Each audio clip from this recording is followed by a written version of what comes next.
Night Before Christmas. It was written by Clement Clark Moore. It was the night before Christmas, and all through the house not a creature was stirring, not even a mouse. The stockings were hung by the chimney with care, in hopes that St. Nicholas soon would be there. That's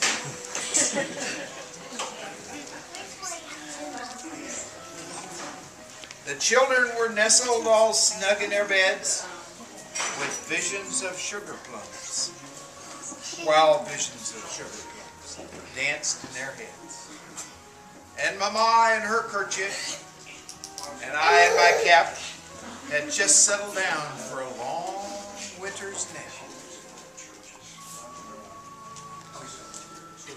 When out on the lawn there arose such a clatter, I sprang from the bed to see what was the matter. Away to the window I flew like a flash, tore open the shutters and threw up the sash. The moon on the breast of the new fallen snow gave the luster of midday to objects below.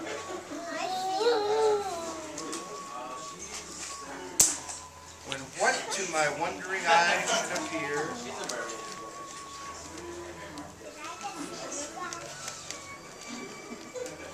but a miniature sleigh and 8 tiny reindeer, with a little old driver so lively and quick, I knew in a moment it must be St. Nick. More rapid than eagles his coursers they came, and he whistled and shouted and called them by name. Now Dasher, now Dancer, now Prancer and Vixen, on Comet, on Cupid, on Donder. It's Donder, not Donner. He always gets mad about people mistaking his name. His name is Donder. And Blitzen. To the top of the porch, to the top of the wall, now dash away, dash away, dash away all.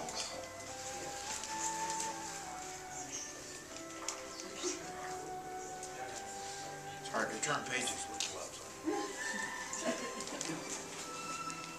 As dry leaves that before the wild hurricane fly, when they meet with an obstacle, mount to the sky, so up to the housetop the coursers they flew, with the sleigh full of toys, and St. Nicholas too.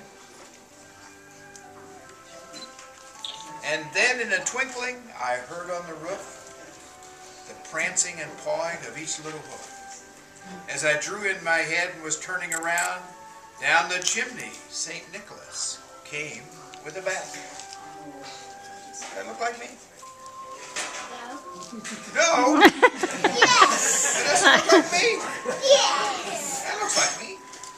That's when I was younger. Like I said, that was before Rudolph. You know, I've aged a little since then, but that's all right. He was dressed all in fur from his head to his foot, and his clothes were all tarnished with ashes and soot. I have to put on another suit when I do that. This is my good suit. This is my traveling suit. A bundle of toys he had flung on his back, and he looked like a peddler just opening his pack. That was me when I came in. His eyes, how they twinkled. His dimples, how merry. His cheeks were like roses. His nose like a cherry. Still very fine. His droll little mouth was drawn up like a bow, and the beard on his chin was as white as the snow.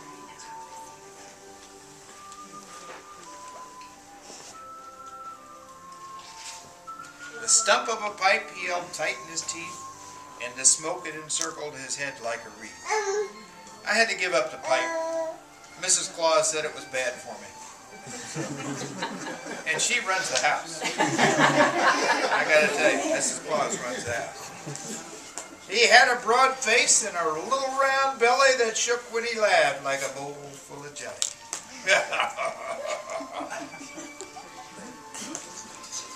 He was chubby and plump, a right jolly old elf, and I laughed when I saw him in spite of myself. A wink of his eye and a twist of his head soon gave me to know I had nothing to dread. He spoke not a word, but went straight to his work and filled all the stockings, then turned with a jerk, and laying a finger aside of his nose and giving a nod, up the chimney he rose. I won't be going out that way today. Like I said, this is my travels.